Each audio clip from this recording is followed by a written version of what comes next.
Okay, quick Gale break before we go back to these women pretending they're in a good place. If you're still here, you clearly have Bravo brain like I do, so go ahead and hit subscribe. That little button under the video, that tells YouTube, yes, I do want more unhinged Housewives breakdowns in my life.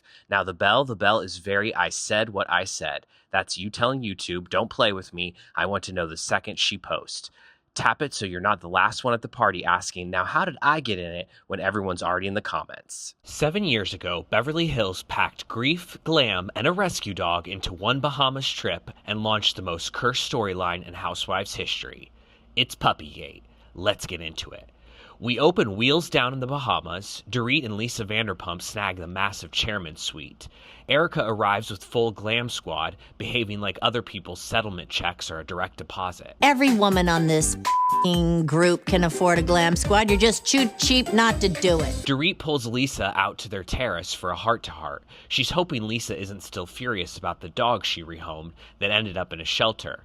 Like it was a minor mix-up and not the most irresponsible thing she's done since tying her finances to PK. Kyle and Teddi are inhaling dinner and clocking every micro-jab Lisa makes at Dorit. They're convinced the dog drama is simmering beneath it all. Not their dog, not their shelter, not their beef, but when you're starved for a storyline, anything looks like a plot. Everyone gets ready for drinks on the terrace. Rinna arrives and nearly eats it on the step up, the most grounded she'll be all episode.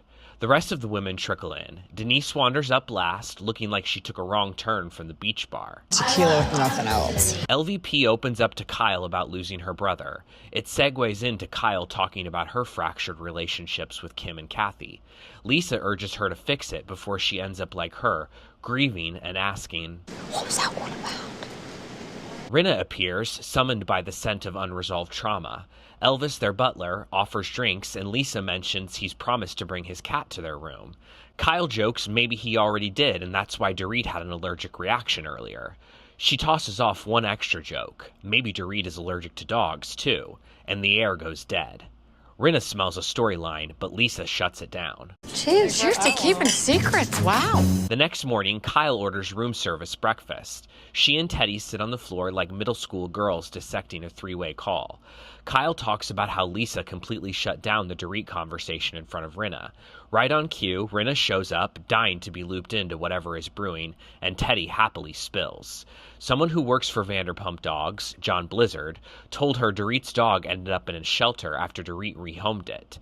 Teddi stayed quiet until they visited Vanderpump Dogs and Lucy was trotted out. Rinna's eyes light up like it's Christmas at QVC. And they gave you that piece of information because she doesn't want to take responsibility for it. Rinna is convinced there's something deeper at play. She just set you all up. The women get ready for beach day. Erika debates bringing cash, but then she remembers the type of girl she is. These hoes are gonna pay for everything. They head to a private island. At lunch, Rinna decides the menu is group therapy. First up, Camille thawing last season's grudge with Dorit. Camille forgives, and Dorit pretends to care. Great. I love that. Lisa's turn. Her issue is with Erika. When her brother died, Erika only sent flowers and a card, no call.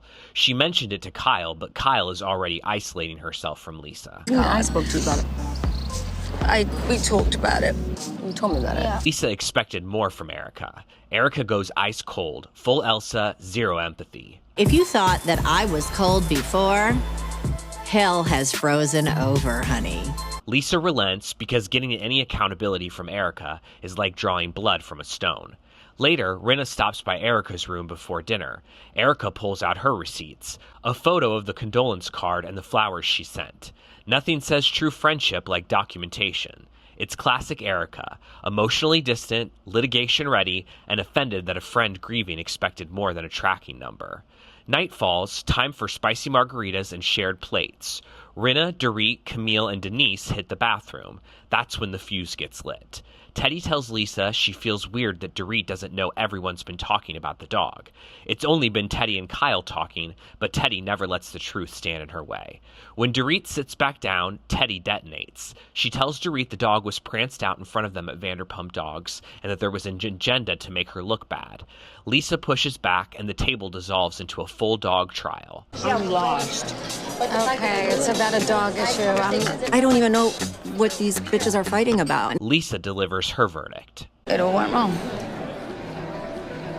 And you should have given the dog back to me, I suppose. Dorit gets emotional, the accent clocks out, and the tears clock in. Despite a Razzie-worthy performance, the ladies jump to Dorit's defense, and the bad acting spreads. Lisa finally stops playing nice and slices straight to the heart of it. I had no idea Teddi would be gossiping.